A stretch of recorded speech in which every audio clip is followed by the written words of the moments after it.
There's one store that's like, at the time, arguably the most highly densely populated grocery store in Toronto. And I was talking to the meat department manager, and I just remember being like, where is stuff that has like a day left? And he's like, oh yeah, honestly, if it has less than 3 days, we pull it off and we throw it out. And when he gave me that answer, I was like, okay, this is it. Like, if you just ping a notification to all these people in the building, this is bought in seconds. And a year later, you put it on the Flashfood app at 70% discount. We sent out a notification and we sold all of them in like 3 minutes. I was right. I was spot on.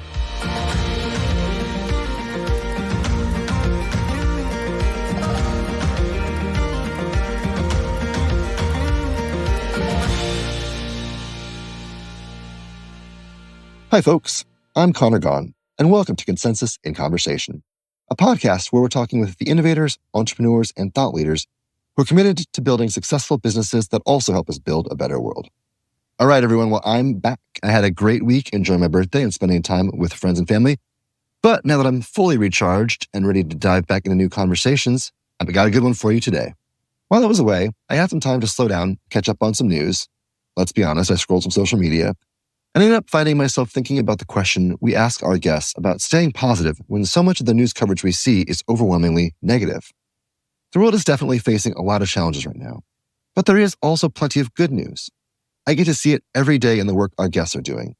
And so I've been wondering where the negativity comes from and why it seems so disproportionate to what the actual numbers seem to tell us. The thing is, despite the old adage, numbers can lie, or at the very least, they don't always tell the whole truth. Here's an interesting conundrum. By every major indicator, the news about the American economy is actually pretty good right now. The U.S. exceeded job growth expectations in March by more than 50%. Unemployment has matched its longest stretch below 4% since the 1960s. And wage growth over the last 12 months has even managed to outpace inflation. Barely, but that still counts. And yet, according to a recent poll by The Atlantic, only 20% of Americans perceive the economy as having gotten better. So what gives? Normally, these sorts of economic cause and effect relationships are highly theoretical. But in this case, the answer may be quite simple. In the same poll, 81% of respondents said that they were worse off financially for one specific reason: the price of groceries. And that is not just perception. The Consumer Price Index data shows that grocery prices in particular have increased more and at a faster rate than any other category of goods over the last 3 years. 25% since pre-pandemic levels, way outstripping overall inflation. You aren't imagining it, and you aren't doing your shopping wrong, no matter what TikTokers tell you. Food across the board is just much more expensive than it used to be. And while that can be a frustrating budget adjuster for some, for others, it's borderline existential threat. Between 2021 and 2022 alone, which is not coincidentally the period of the largest spike in grocery prices, food insecurity increased by 45%. But here's another troubling paradox. Even as some Americans are struggling to afford enough food, we also have an immense problem with food waste. We've talked about it on the show quite a bit. For example, in our episode with Nick Whitman of Divert. So apologies if you're hearing me cite these numbers again, but they're absolutely staggering. Every year, the U.S. alone generates 100 million tons of food waste. And 50% of that food waste is lost entirely, going into a landfill or incinerator. The decomposition of that organic waste is responsible for a whopping 10% of the global greenhouse gas emissions. And just for supermarkets alone, it's a $25 billion loss of value. If this seems like an insane situation, literally throwing away almost the equivalent of Iceland's entire GDP in food waste to rot into poisonous gases while a substantial portion of our population can't afford to put food on the table, that's because it is. Fortunately, as they say, there's an app for that. The app and the company behind it is Flashfood, and I'm thrilled to be joined today by its founder and executive chairman, Josh Domingues. Flashfood's simple but elegant solution is to connect consumers directly with local grocery stores to buy near best buy date food items at a substantial discount. Retailers get to move their inventory that would otherwise go to waste. Customers save tons of money on groceries, and we all benefit from eliminating the emissions that would come from all that food going into a landfill. I love these win-win-win ideas. And so I was really excited to talk to Josh about building a company with such an awesome mission. Like me, Josh also made a mid-career pivot from the world of finance into impact entrepreneurship. And I'm inspired by the way he's built his company into partnerships with over 2,000 stores across North America, saving families thousands on their groceries each year and being named to Fast Company's most innovative company list in 2023. It was so much fun having him on the show. So without further ado, let's jump into the conversation.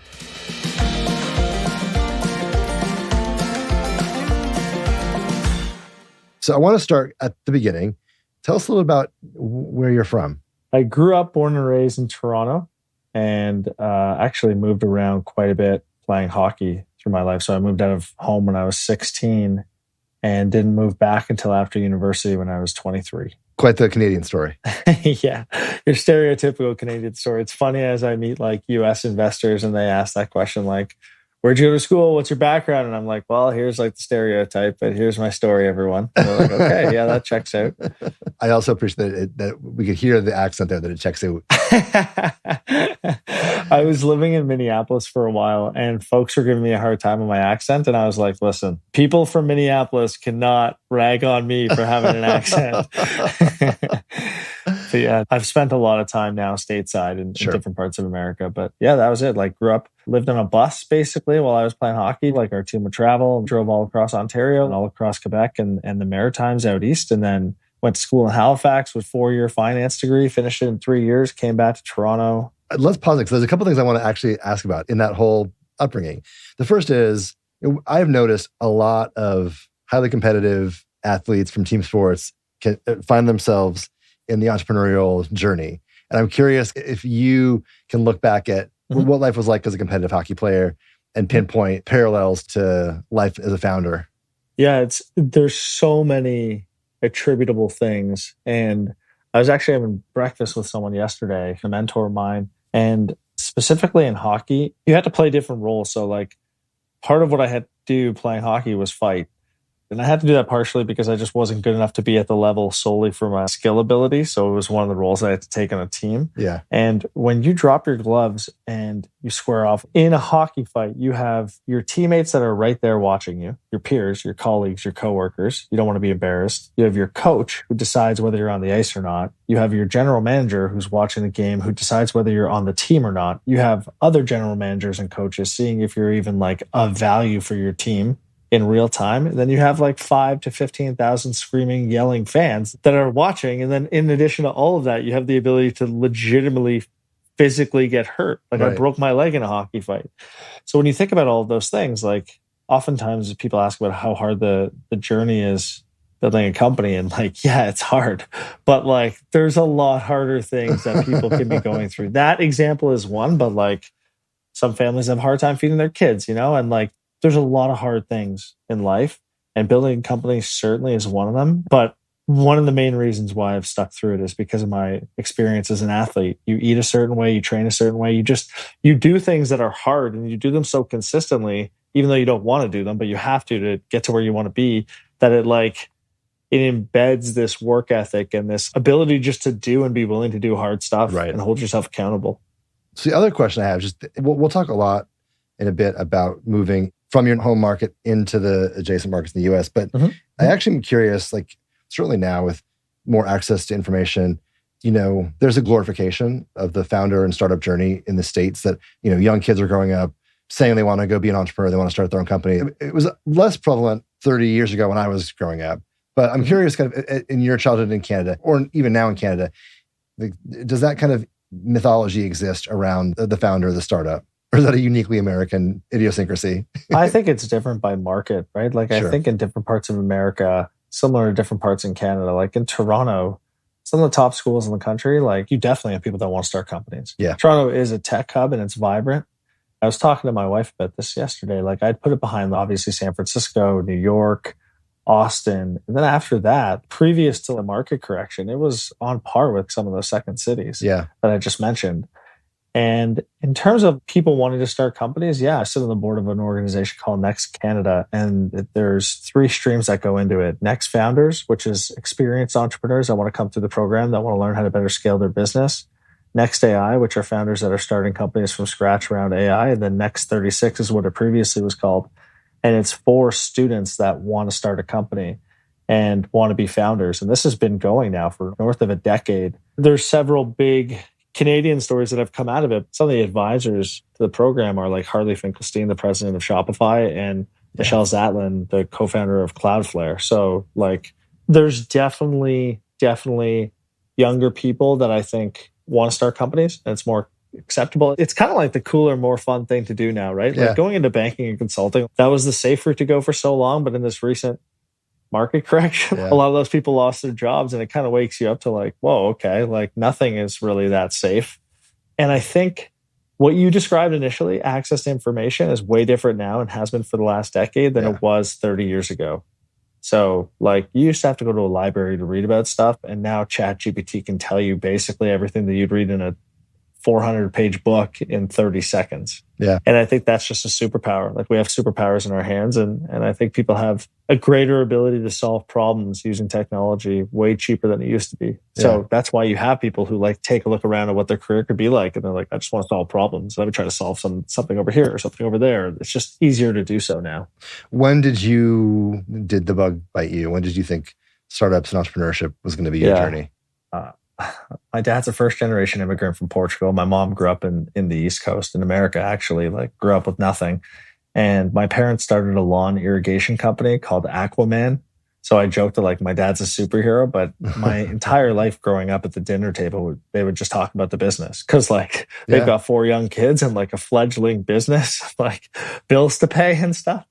So it was funny because the whole time, like hockey was my main thing, but I knew that after that I would do something for myself. Like it just was normal because I saw it my entire life. Yeah. Whereas like my wife grew up with 3 other siblings and their dad was a surgeon and the mom was a stay-at-home mom. So me starting a company when she was my girlfriend, it was such a risky proposition, but for me, it was always obvious. Right. I actually thought that it was more risky to look at people's careers and they're now the top paid person at their companies. And if you're ever going to do a layoff, like you're probably going to go after the top paid people first. And I always just thought that was more risky than starting your own thing and the early risks associated. And it's fascinating to me. People don't think of it that way more frequently. I mean, I remember like you, my first career was in the investment and finance sector. And I had an early boss who was fond of saying, you know, this is the best risk adjusted return you can have for a profession. Maybe that's true in aggregate, but also at the individual level, it didn't feel so true. And especially having lived through, you know, in '08 being a banker, and certainly didn't feel that way with a lot of my friends. I mean, I survived, but a lot of them didn't, you know, depending on what bank you were at. And there have been enough cliffs since then that folks have fallen off too. What was your time in finance like? How do you reflect upon that period? I reflect on it pretty fondly because I learned so much. So I went from finance to management consulting. And then my last job before starting a Flashfood, my old hockey agent was a pretty prominent NHL agent, and he brought me in to run a family office for some of the hockey players. So if you ever saw the show Ballers with The Rock, like that was like my last job, except it wasn't like football players, it was hockey players. But when I was first at the bank, we had a sales coach who was friends of the managing director, and he was an overweight 72-year-old who dressed to the nines, who'd come in every 2 weeks. And it didn't matter whether you were doing well or you were doing terrible. He would tell you were doing terrible. And I just remember like being coached at a high level, like my whole life. I'm just like, this is so ineffective. And in one of those meetings, he's like, if you want to be like them, you got to have better numbers, blah, blah, blah. I was cold calling on behalf of my managing director and trying to book meetings. And I remember he's like, if you want to be like these other brokers, like you got to be working way harder. And I remember coming out to sit at my desk and I looked around and these people were like between their 50s and 60s. And there was probably like 8 to 12 brokers on my floor that were all making north of $1 million, some of them a few million. And probably all of them were divorced or alcoholics, and like everybody was miserable. And I remember sitting there being like, why am I listening to this guy come in every week, tell me that I'm useless and trying to be like these people? And these people seem miserable. Like, I don't know what my career's going to look like, but like, if it's that, I'm probably not going to be very happy. Yeah. And that was the moment for me where it's like, all right, look, let me go try to find the next thing. Cause like, this sucks.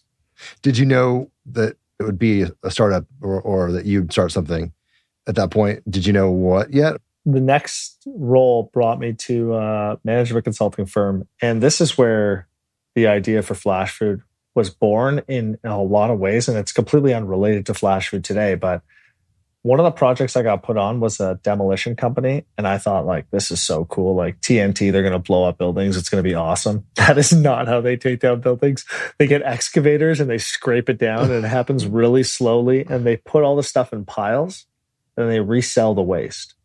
And one project that happened before my time was a big facility. Everybody was bidding like $12 or $13 million to take down this massive facility. And the company that I was a part of bid $3 million.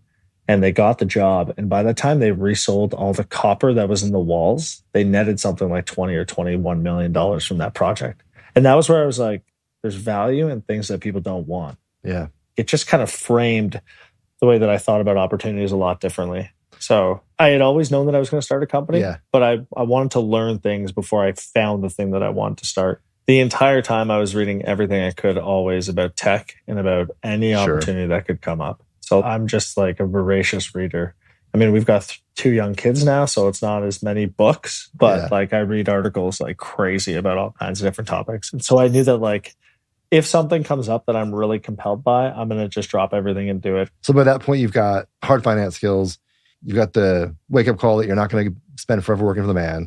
Mm-hmm. You go work in the management consulting sector, begin to recognize the opportunity in other people's waste or trash, the treasure that others call trash. So let's get to that moment then. How's Flashfood born as an idea? Where does it come from? My sister was a chef, and she called me after a catering event. She's like, I just threw out $4,000 worth of food.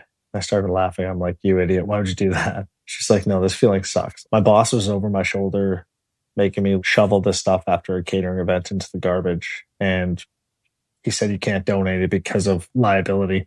For the next few days, I started reading about food waste. And what I learned is when food gets thrown out, most times it ends up in a landfill, gets covered by other garbage. And when it rots, doesn't have any oxygen. And that whole process produces methane gas. So the statistic is if international food waste were a country, it'd be the 3rd leading cause of greenhouse gas emission behind the US and China, which like absolutely floored me. I mean, it's not cars and factories and airplanes. It's like food waste. Yeah. And we have all these people that are hungry. Like this is stupid. It's stupid what's happening. So then I started like reading everything about it.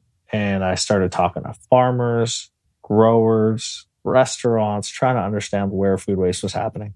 And the biggest amount of food waste happens at the home. But what I came across at grocery stores after talking to a couple of grocers is the average grocery store throws out anywhere from $5,000 to $10,000 worth of food every day. And that food's usually 2 to 3 days before the sell-by date. And it's not just a matter of big, bad retail. In North America, especially in developed countries, when we go grocery shopping, we're always reaching at the back for whatever has the longest shelf life. And all the near-dated stuff moves to the front and we don't take it. Like if you're going to go get a carton of milk, you'd rather have the milk that lasts 4 more days than 4 less days.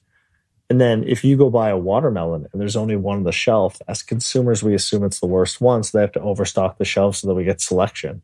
Even if they use AI to generate the perfect amount of ordering, they're always going to have to overstock their shelf so that as consumers, we get selection. That's always going to be a problem. Yeah. So like we are as much a part of the problem at retail. Yeah. And it's very competitive in relation to freshness, availability of product, variety. Like grocery is a tough market. And the idea that I had was if there's a way for the store to mark the price of the food down, send me a notification to my phone, I could see the deal through my phone, pay through my phone, and pick it up in the store the same day. People would shop like that all the time. And that's exactly what we built. We took the discount food rack, made it look cool, put it on your cell phone. I mean, so you recognize the problem. You begin the research and discovery process, figuring out as much as you can. Like you said, you're a voracious reader. Try to understand it. Did you immediately see that solution, or did you iterate your way through a solution? And at what point kind of in that process was it not just, oh, this is a problem and I see a business, or I see a solution, or, it's like, I'm going to go do this. How did you get to that I'm going to go do this point? There was one store that's like, at the time, arguably the most highly densely populated grocery store in Toronto. And it was like in the middle of this gentrified community, all these condo buildings around it, and literally just one grocery store. And I was talking to the meat department manager because they had no boneless, skinless chicken breasts with less than 3 days of shelf life. And I just remember being like, there's no markdown stickers. Like, where is stuff that has like a day left? So I talked to the meat department manager and he's like, oh yeah, like we sell it all. And I'm like, man, come on. Like, how is this so perfectly merchandised and you have nothing with less than 3 days? He's like, honestly, if it has less than 3 days, we pull it off and we throw it out. And when he gave me that answer, I was like, okay, this is it. If you just ping a notification to all these people in the building, this is bought in seconds. And that's funny because maybe like a year later, you fast forward and like Flashfood's a thing and we're in a grocery store, not that same one, but another one right beside the Air Canada Centre in Toronto, in the basement of one of the buildings with like condo buildings around it. And there was one day where they made like the pre-marinated salmon that sits on like a cedar plank. they had something like 7 or 8 cedar plank salmon steaks that they marked down from $27 to $9. And it was like 6 p.m. The store's closing at 9. And they put it on the Flashfood app at 70% discount. We sent out a notification and we sold all of them in like 3 minutes. Like literally, they posted it, 3 minutes sold. People came in to pick it up. There was a lot that happened between that conversation with the meat department manager in the first store and building the company. But like, I was right. I was spot on. And it just is so logical when you think about it. So talk us to that business building process a little bit. So you start having these conversations, you're talking to the meat department guy, you're beginning to recognize the product market fit on the store side. How are you thinking about product market fit on the consumer side and growing an audience such that you have people to push out notifications to? And then, I mean, how did you just get to the point where you were ready to, pull the trigger and start this company and jump in both feet? When I left the store with the meat department manager who told me about the chicken breast, I pulled out my phone, called my girlfriend at the time, who's now my wife. She's like, hey, what are you doing? I was like, hey, I'm quitting my job, starting a company, doing this food waste thing, going to do like an app. She's like, what are you talking about? Like, not only are you not technical and you don't know anything about food, you're also like a picky eater, which I'm not anymore. She's like, no, you're not doing that. Like, you shouldn't do that. And it was like so clear in my head, the opportunity that was in front of me, more from the environmental impact of reducing food waste. I actually was, in my mind, validated on the grocery side. I'm like, you've got TV shows that run like almost every night about discounted grocery shopping where people are like clipping coupons and want to buy stuff. And like, to think that people are going to want food at a 50% discount, like that's like, I don't really need to validate that. One thing that I did in this time period was when I was like, okay, I'm building this company. And I didn't know if grocery stores would partner with us at scale. That was the gap that I had to bridge. But one of the ways that I validated that people would buy near expiry food is, at the time, there was a Facebook group in Toronto called Buns. And it was a bartering system. There was like 60,000 people in this Facebook group. And you could go on and you could trade anything you had in your apartment, but you couldn't trade it for money. You'd have to trade it for something else. So like usually it was like Subway tokens or unopened alcohol that was traded for it.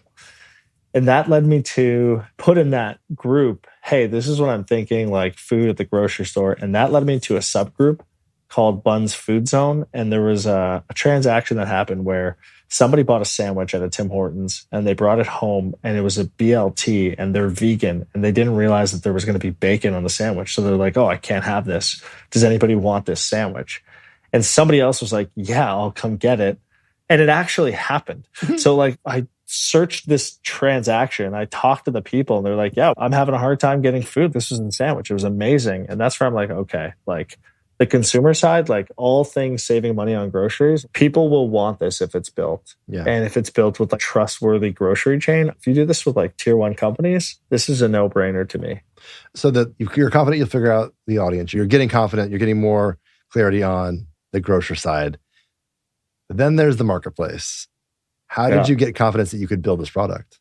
So like, I was not confident on anything. I was like literally pretty sure maybe this would work out. Like that was it. Like that, it was not a, oh yeah, this is for sure.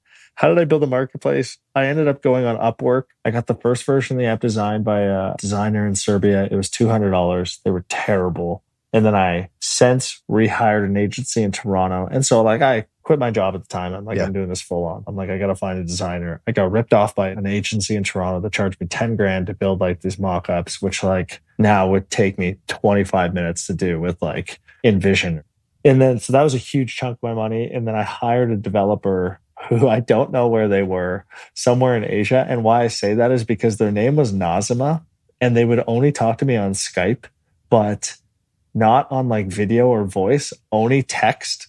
And it was so choppy. And if you reverse Google the image of Nazima, it was actually a famous Chinese actress. So I actually have no idea who built the first version of Flashfood, and I have no idea where they were in the world. But between the mock-ups and that just developer, it got me an MVP that I could run a 1-store pilot on, which we did at the end of that year. But I mean, in terms of building the technology, like, it's a marketplace app. And others exist. I was confident I could figure that out. Yeah. What about, I mean, so now you're in your pilot, you got your MVP. I mean, how'd you get the store? What was the sales pitch? Yeah. A friend of mine who I went to university with, his dad used to be the CEO of a retailer in Canada. And his former number two, Jeff York, became a co-CEO of another small grocery chain in Canada. It's a company called Farm Boy, which is like very much like Trader Joe's-esque Whole Foods. So I get connected to him. He takes an email from me. We go back and forth on email, and then he starts ghosting me. He's just like not responding to my messages. And I'm like, I'm just going to call this guy. His phone number is on his email signature. So I called him and I was like, hey, Jeff, it's Josh. And I know he's based in Ottawa, which is 4 hours away from Toronto. I'm like, Jeff, I'm going to be in Ottawa on Friday. We're hiring somebody in that market, which like we don't have a company yet. I was like, we're hiring somebody in that market. Like, do you have any time to meet while I'm there? And he's like, yeah, sure. Come by this store at 10 a.m. I'm like, perfect. So I wake up at 4 a.m. in Toronto. I drive 4 hours to Ottawa. I'm like nervous as hell outside this grocery store. I meet him. We meet for like 25 minutes. And by the end of it, like he saw something in me because he's like, you know what? I'm going to give you a 1-store pilot, like on the other side of Toronto. This store is like far away enough that nobody important is going to go visit it in the time period that I'll give you this test. So like, sure, man, good luck. And funny enough, like that meeting would have been in like August. And we had the first version of the MVP built for October, I think it launched. And like, it was terrible. The process was terrible. There was no centralized flash food location. We put these like flash food stickers on random products in different parts of the store, and the customers had to go find it. And the way that we got users on the app is there's a university there called Western. And so a week before launch, we had a pizza party at Western and invited as many of the students as we could. We had like 25 or 30 people that came in to hear me talk. And I think like 10 of them became our first users. And we started the 1-store test. And it was actually like, it worked. Like transactions worked on the app. Yeah. The process worked in the store. It was very janky. It looked hideous.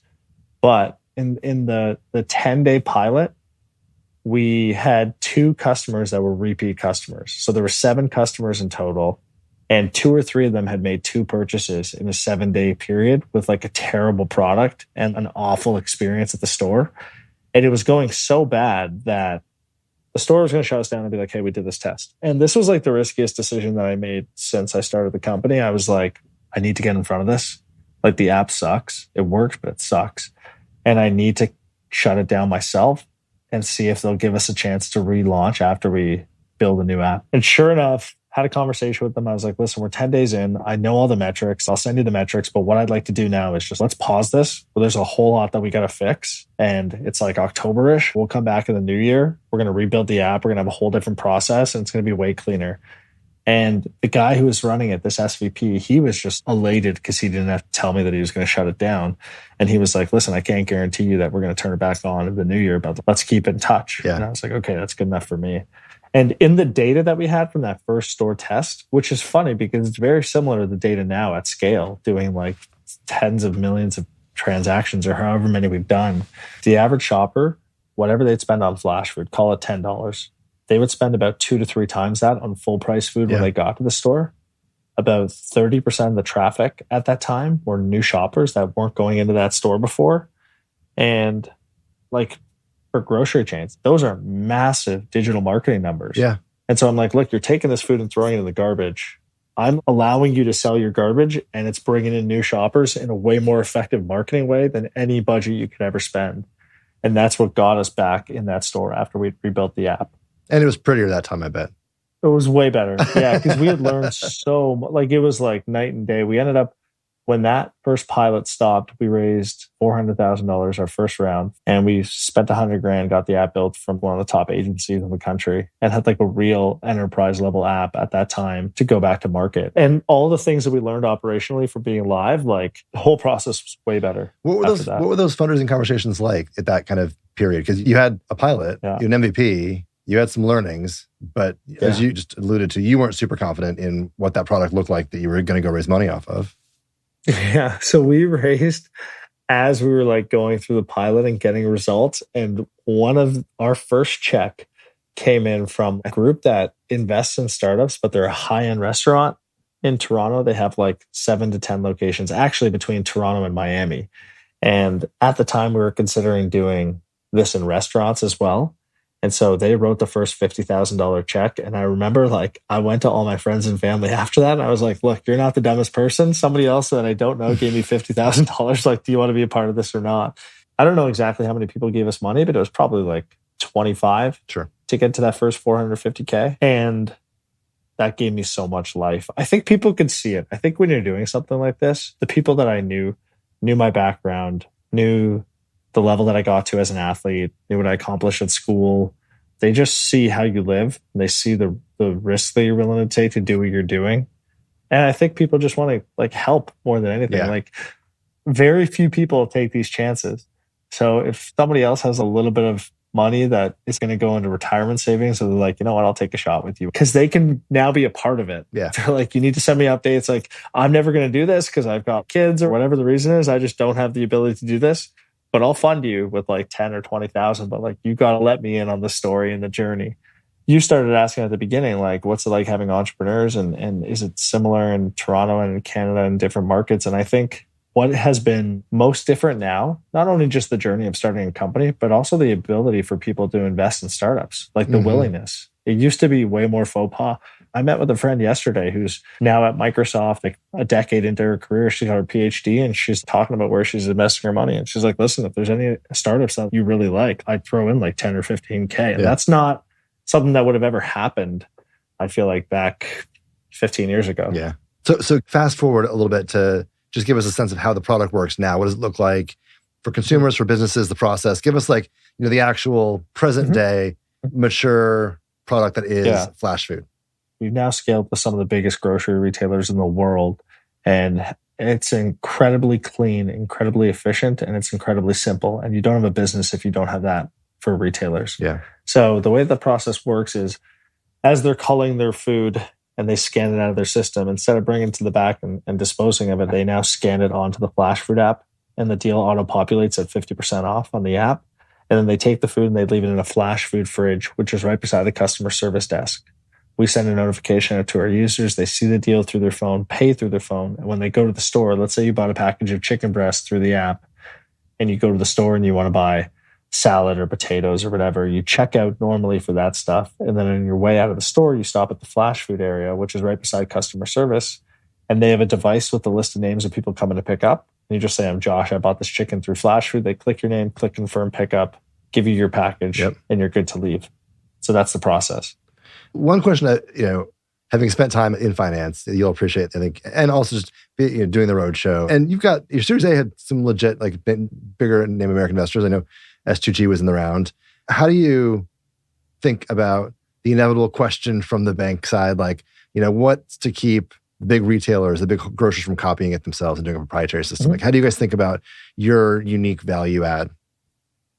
So before that, we're very fortunate in the investors that we've had on the journey. So General Catalyst led our seed round, S2G led our Series A, and Chuck Templeton is the delegate and the partner from S2G that sits on our board, and he was the founder of OpenTable and Grubhub. Yep. So why won't a grocery chain do this themselves? So they already are. They're already putting discount stickers on stuff. And when you put a discount sticker on something in your store, the only person who's going to buy that is somebody who's in your store, likely looking for the full price item. Yep. So you're cannibalizing your own sales to a degree there. And some retailers, most, actually don't like having that much of the discount sticker on because it reduces the impression of freshness and degrades the brand.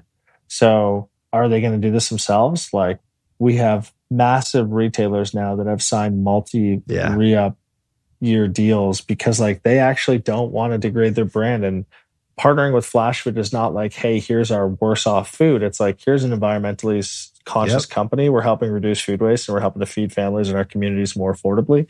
And there's a huge morale boost from the employees who are no longer throwing out the food like my sister. They're now making it available and they see families come in on a daily basis to pick it up. Yeah. So it was a thing at the beginning, that question, but it's not in the retailer's wheelhouse. These are traditionally non-digital businesses that don't have digital assets. So for the last 5 years, like they're competing against Amazon, they're competing in some ways against Instacart. Like they're trying to get on the front foot of AI. Like they're trying to be innovative.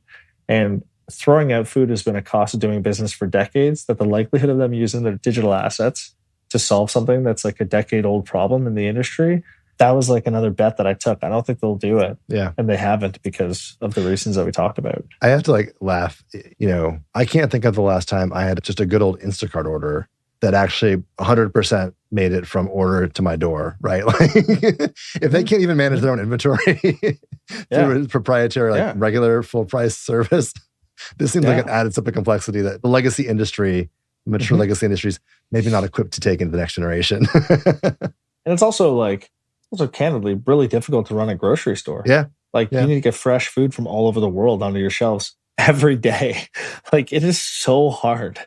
So that was the thesis, and that's how it's played out. We kind of hinted at it earlier, but I think it's worth actually taking a second and just putting a spotlight on. Give us a sense of the scale of the food waste problem, not just the problem, but how you guys are actually seeing the potential impact that you could have, right? Well, the way that we track food waste reduced and pounds diverted has recently been updated because the price of food has changed so much over the last few years. So we've had to attribute it differently than when we initially started the first calculation in 2017, 2018. But as a company, we've diverted north of 100 million pounds of food that likely would have ended up in landfills. And you can't quantify that number exactly because there's recycling bins or anaerobic digesters that some of the food might have ended up in.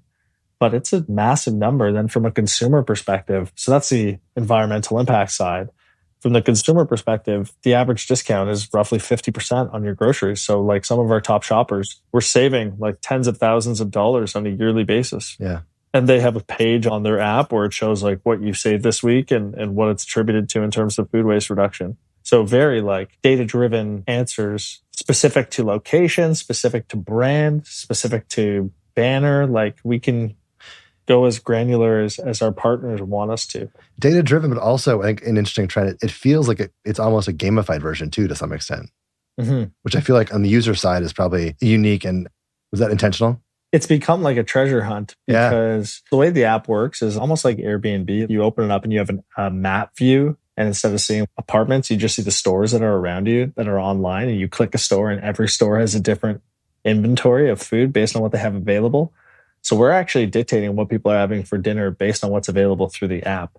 And there's several times where people will make an order at a store that they don't usually go to, and they'll tell their spouse who's at work, hey, pick it up from this store on your way home from work. And you see it in the retention numbers. People who get to a third purchase on Flashfood basically use it weekly, if not more, for their grocery shopping because you're saving so much money and it becomes fun. And people are buying on Flashfood between 8 a.m. and noon is when the stores post and when people see the most amount of deals. You could download the app and you could have 20 stores around you. And if you look at it at 7 p.m., you're like, oh, this thing kind of sucks. There's nothing available. It's because everybody's bought everything. Yeah. So it is interesting in that regard. Yeah, it's just naturally become this treasure hunt for shoppers.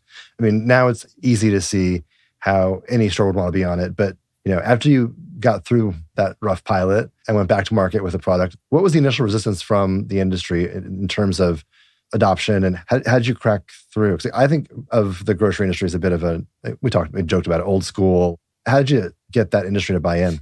When you start to get more names that are billion-dollar companies that are doing it with you, not just in one-offs. We basically scaled chain-wide with almost all of our partners, or we're in the process of doing it. So what that does is validate, not only can you do all of the things that need to happen from a retailer, but also they want to put you in their nearly entire network. That's a humongous sign. Yeah. And we've been doing that basically from the beginning with almost all the tests and pilots that we've had. So it's become easier just by way of having more names behind us. And it's funny because different retailers and different people that you talk into these companies, they have different things they care about. Some might be the food waste. Some might just be doing the right thing in their community and giving more affordable food. Some might be it's a morale booster for the employees and we want to do it for that reason. Some do it because of the financial implications. Hey, this is money. We're taking our money, which is food. We're throwing our money in the garbage and we're paying waste management companies to come pick up our money and take it away.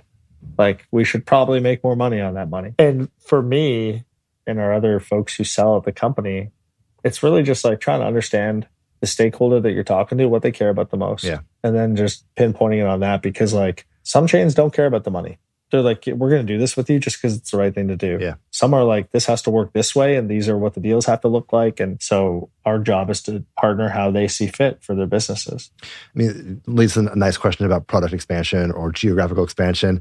I know you guys are now cracking into the U.S. market. I'm curious if there's been any differences you've noticed in working with U.S. companies or U.S. grocers versus Canadian grocers. I think that similar to like Canada with the provinces. In the US, like state by state, city by city, it can be a different world. Yeah. You know, like the East Coast is a lot different than the West Coast, is a lot different than the South, is a lot different than the Midwest.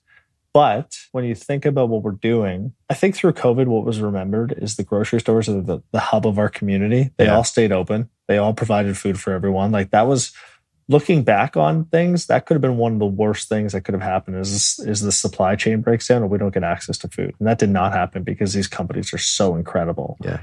And the people that worked there were called superheroes for like a year, right? Like that was how important they were to the communities. And because of that, we don't need 1 million downloads of the app in places in America that we're not in. We need a few hundred people actively engaged around a store. So it's a marketplace, but it's all these like micro marketplaces that satisfy the demand of what's available from the supply at that store.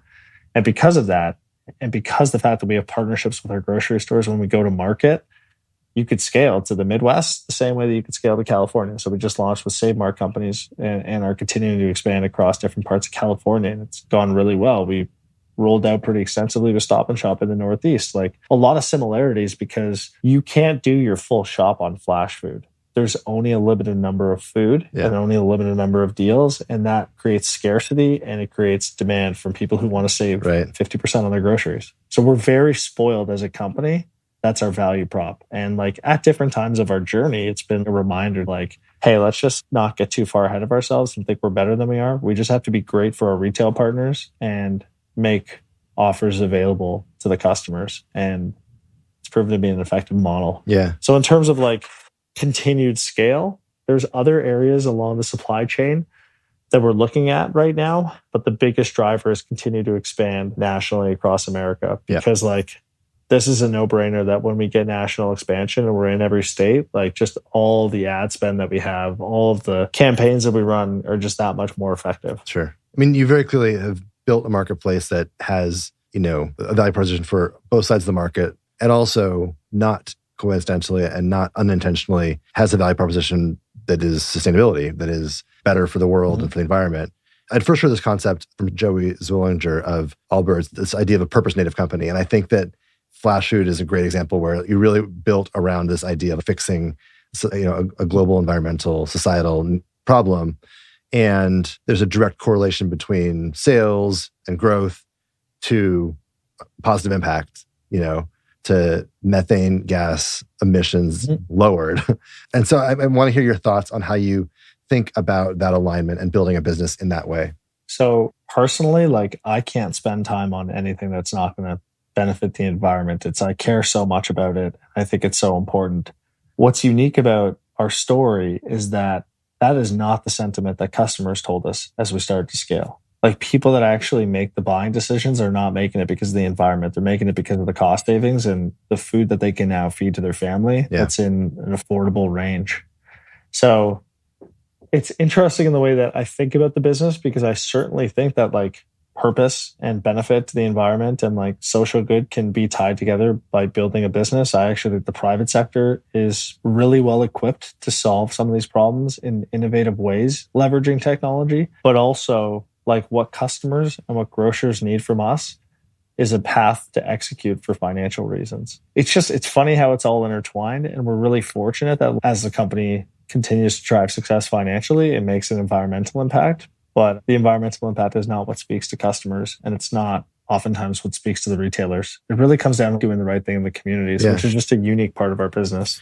Do you think, I mean, if you were to play mentor or coach to aspiring entrepreneurs who have that same orientation you had, that they can't imagine doing something that's not good for the environment, how would you help them think about or teach them how they should look at a problem so they can find that intersection of doing good, doing well? Change happens where money is spent. And money is spent at different places based on where incentives lie. So for our grocery retailers, some of the executives that we partnered with that pushed us through their companies, like we're trying to move up in the ranks and like they needed something to differentiate themselves.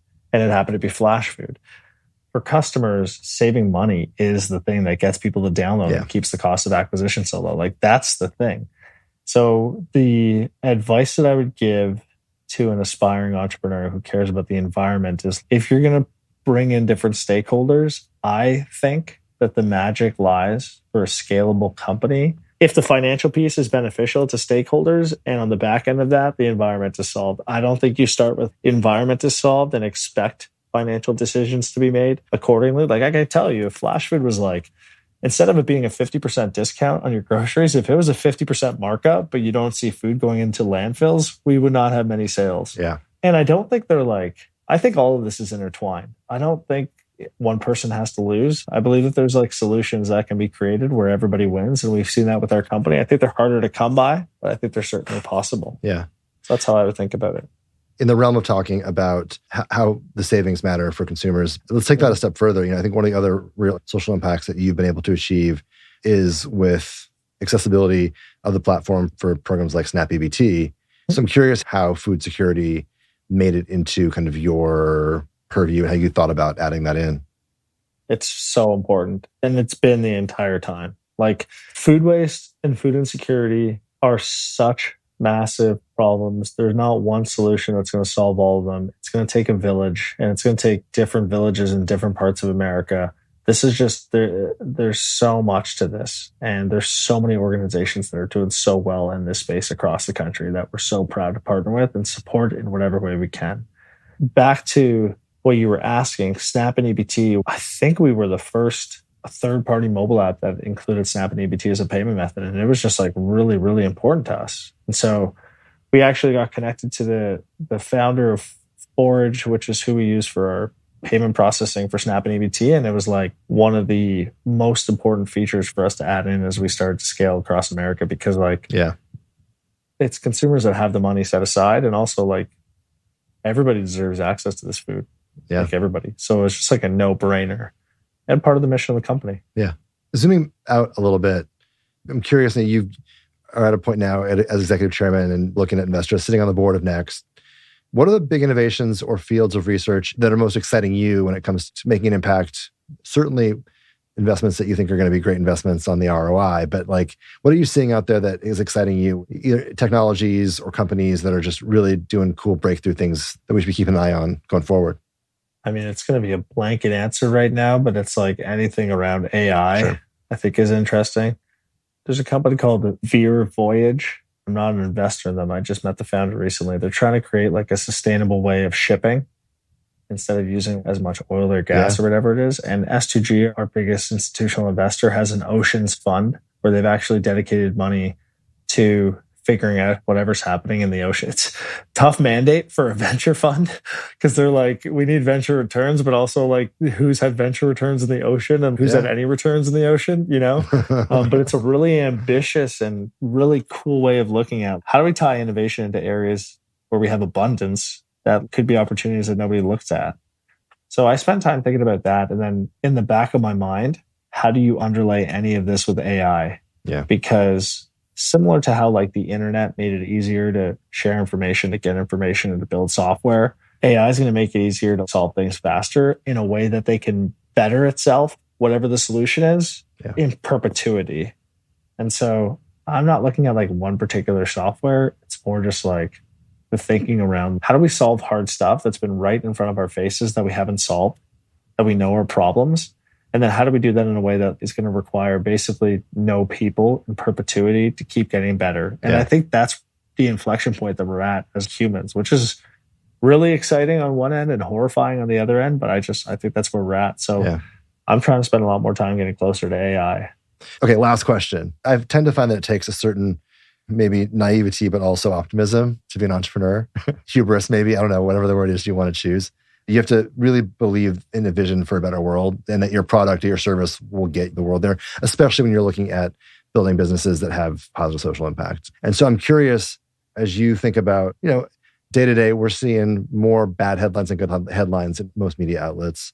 What helps you keep that hopeful perspective? How do you keep pushing through and inspire others, inspire your team to do that and build a culture of doing that? The phrase that we use at Consensus, how do you defeat defeatism?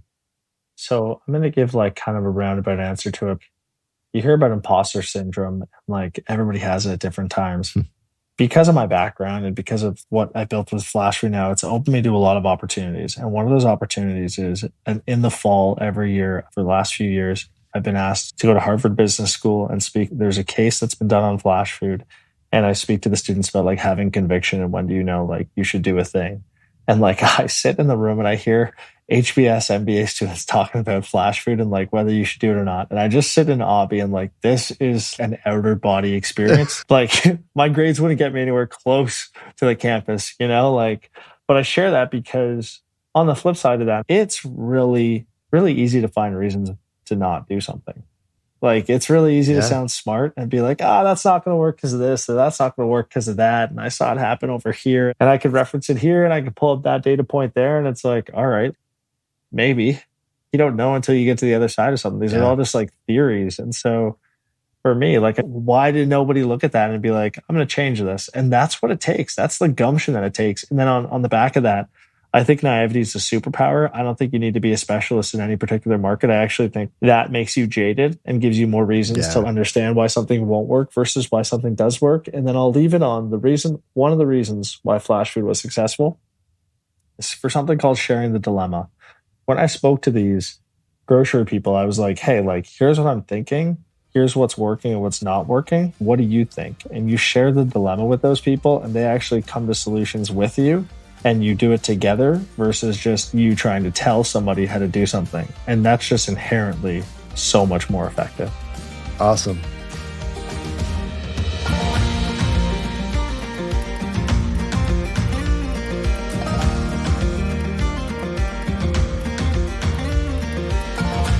Big thanks to Josh for joining us on the podcast today. I absolutely love what he and Flash Food are doing to help fight food insecurity, reduce food waste, and help families save money. No one should be afraid of what the trip to the grocery store is going to do to their monthly budget. And of course, everyone loves a great bargain. Half the fun is showing off your haul. To see if Flash Food is available at a store near you, visit their website at flashfood.com or search Flash Food on the App Store or Google Play. You can also connect with them on LinkedIn, Instagram, and TikTok at Flash Food, or on LinkedIn and Twitter at Flash Food Inc. For any questions, comments, or ideas sparked by today's conversation, or if you have a great idea for a future conversation, you can email us at cic@consensus-digital.com. That's cic@consensus-digital.com. Or you can connect with me directly on LinkedIn and Threads at ckgaughan. That's at ckgaughan. As always, if you like the show, please give us a follow, a like, or leave a review wherever you listen. It's the best way you can help us to grow our reach and continue bringing you more awesome conversations with the business leaders you want to hear from. Thanks, everyone. We'll see you next week with a brand new conversation. Consensus in Conversation is hosted and executive produced by me, Conor Gaughan. The episode was produced by Will Gatchell and Jeff Rock with editing from the good folks at Reasonable Volume. Special thanks to the Consensus team, including creative director Kate Tucker, Greg Hergel on research, and Patrick Gallagher on strategy. Consensus in Conversation can be found on Apple Podcasts, Spotify, YouTube, or wherever you listen. Consensus in Conversation is a podcast by Consensus Digital Media, produced in association with Reasonable Volume.